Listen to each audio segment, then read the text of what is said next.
नमस्कार मित्रांनो. आज आपण अँड्रोजेनिक ॲलोपेशिया या आजाराबद्दल माहिती घेणार आहोत. आपल्या चॅनलवर आपण अँड्रोजेनिक ॲलोपेशिया या आजाराबद्दल माहिती घेणार आहोत. अँड्रोजेनिक ॲलोपेशिया म्हणजेच टक्कल पडणे हा सामान्य पुरुषांमध्ये आढळणारा आजार आहे. 30च्या वरच्या पुरुषांमध्ये भरपूर प्रमाणात हा आजार आढळतो. 50 ते 60% पुरुषांमध्ये अँड्रोजेनिक ॲलोपेशिया हा आजार आढळतो आणि 10 ते 20% महिलांमध्ये हा आजार आढळतो. या आजारामध्ये काय होतं तर हेअरलाईन मागं जाते, म्हणजे पुढच्या भागचे केस हळूहळू मागं जातात पुरुषांमध्ये. ह्याला मेल पॅटर्न बाल्डनेस म्हणतात. हळूहळू केसांची लाईन मागं जाते आणि मग केस विरळ होतात आणि टक्कल पडायला सुरुवात होते. महिलांमध्ये काय होतं की मधल्या भांगाच्या साईडचे केस हळूहळू जायला सुरुवात होतात. नंतर मग वर्टेक्स म्हणजे वरचे केस जातात आणि फक्त महिलांमध्ये टक्कल न पडता केस विरळ होतात. ह्याला फिमेल पॅटर्न ऑफ बाल्डनेस म्हणतात. तर ही झाली दोन प्रकारचे अँड्रोजेनिक ॲलोपेशियाचे प्रकार झाले, मेल आणि फिमेल. आता याची कारणं काय आहेत तर पहिलं कारण आहे अनुवंशिकता. म्हणजे आपल्या आईवडिलांमध्ये जर हा प्रकार असेल किंवा वडिलांना टक्कल असेल तर मुलांमध्ये होण्याची शक्यता असते. दुसरं कारण आहे की ताणतणाव, झोपेचा अभाव, टेन्शन, स्ट्रेस ह्याच्यामुळं पण अँड्रोजेनिक ॲलोपेशिया होण्याची शक्यता जास्त आहे. आणि तिसरं आणि महत्त्वाचं कारण आहे की बाबा DHA नावाचं एक हार्मोन असते, डायहायड्रोटेस्टेस्टेरॉन, त्याची शरीरातली पातळी वाढते. म्हणजे काय होतं की शरीरात टेस्टेस्टेरॉन नावाचं एक पुरुषी हार्मोन असते की ज्यामुळं शरीरात टेस्टेस्टेरॉनचं रूपांतर डायहायड्रोटेस्टेस्टेरॉनमध्ये होतं. त्यासाठी 5 अल्फा रिडक्टेज नावाचं एक एन्झाईम लागतं. ह्या एन्झाईममुळं टेस्टेस्टेरॉनचं रूपांतर डायहायड्रोटेस्टेस्टेरॉनमध्ये होतं आणि डायहायड्रोटेस्टेस्टेरॉनची पातळी शरीरात वाढली की मग ते केसांच्या मुळांवर परिणाम करायला सुरुवात करतं. तर ते काय परिणाम करतं केसांच्या मुळांवर तर ते केसांच्या मुळांचा रक्तपुरवठा कमी करतं. नवीन हेअर फॉलिकल यायला त्याची मदत होत नाही. नवीन हेअर फॉलिकल येत नाहीत.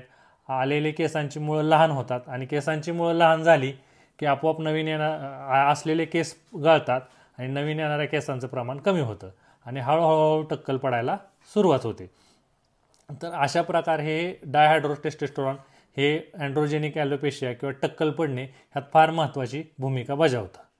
आणि शेवटचं कारण आहे की हार्मोनल इम्बॅलन्स म्हणजे काय की बाबा काय कायना थायरॉइड असतो किंवा इतर हार्मोन्सच्या आजारामध्ये डायहायड्रोटेस्टेस्टेरॉनचं प्रमाण वाढतं आणि केसगळती होते. महिलांमध्ये पण थायरॉइड वाढलं किंवा मेनोपॉझल सिंड्रोम असेल अशा आजारामध्ये केसगळती होते आणि टक्कल पडायला सुरुवात होते. तर ह्यात डायहायड्रोटेस्टेस्टेरॉन हे फार महत्त्वाचं रोल प्ले करतं. तर डायहायड्रोटेस्टेस्टेरॉनमुळे केस गळती वाढते. तर डायहायड्रोटेस्टेस्टेरॉन हे आपल्याला मग हे आपण कसं निदान करणार की बाबा हे आपल्याला झालेला केस गळती ही अँड्रोजेनिक ॲलोपेशिया आहे का. तर एकतर डॉक्टर चेक करून निदान करतात. दुसरं असतं आहे की बाबा टेस्टेस्टेरॉन हार्मोनची टेस्ट ब्लडमधली आणि डायहायड्रोटेस्टेस्टेरॉन हार्मोनची टेस्ट ब्लडमधली ह्या गोष्टींमुळं आपल्याला निदान होतं. आता हे निदान झाल्यानंतर आपल्याला काय करावं लागणार की बाबा ह्याची ट्रीटमेंट करावं लागणार. तर ह्यासाठी आपल्या शरीरातलं डायहायड्रोटेस्टेस्टेरॉन कमी करणं आणि दुसरं गोष्ट की असते की 5 अल्फा रिडक्टेज नावाचं एन्झाईम असतं, ते पण वाढलं तरी ते टेस्टेस्टेरॉनचं रूपांतर डायहायड्रोटेस्टेस्टेरॉनमध्ये. हे दोन्ही नियंत्रित करण्यासाठी 3-4 गोष्टींची आवश्यकता असते. तर डायहायड्रोटेस्टेस्टेरॉनचं प्रमाण कमी करण्यासाठी आपल्याला काय करावं लागणार तर हिरव्या पालेभाज्या, नट्स आणि पॉलिफिनॉल असलेल्या पदार्थ ह्याचं खाण्याचं सेवन वाढवावं लागणार. आणि अल्फा रिडक्टेजचं प्रमाण कमी करण्यासाठी आपल्याला झिंकयुक्त म्हणजे ज्या ज्या गोष्टींमध्ये झिंक जास्त आहे ते जर खाण्यात वाढवलं तर ते बऱ्यापैकी आटोक्यात येतं. आणि महत्त्वाचं आणखीन 1-2 कारणं असतात की ज्याच्यामुळं डायहायड्रोटेस्टेस्टेरॉन वाढतं की आपली झोप शांत नसणं, टेन्शन, ताणतणाव जास्त असणं, आपल्या आहारात जास्त प्राणीजन्य पदार्थांचं प्रमाण असणं, म्हणजे जास्त नॉनव्हेज वगैरे खाणाऱ्या मुलांमध्ये पण हे प्रमाण वाढतं. आता ह्या अशा अँड्रोजेनिक ॲलोपेशियामध्ये होमिओपॅथी काय करू शकते तर होमिओपॅथी ही एक व्यक्तिकेंद्रित उपचार पद्धती आहे. म्हणजे व्यक्तीच्या सर्व प्रकारच्या लक्षणांचा अभ्यास करून उपचार केले जातात. त्यामुळं पेशंटला त्याच्या केस गळतीपासून आणि टक्कल पडण्यापासून मुक्तता मिळण्यास मदत होते. तर होमिओपॅथीमुळे डायहायड्रोटेस्टेस्टेरॉनची लेवल आटोक्यात आणण्यासाठी मदत होते.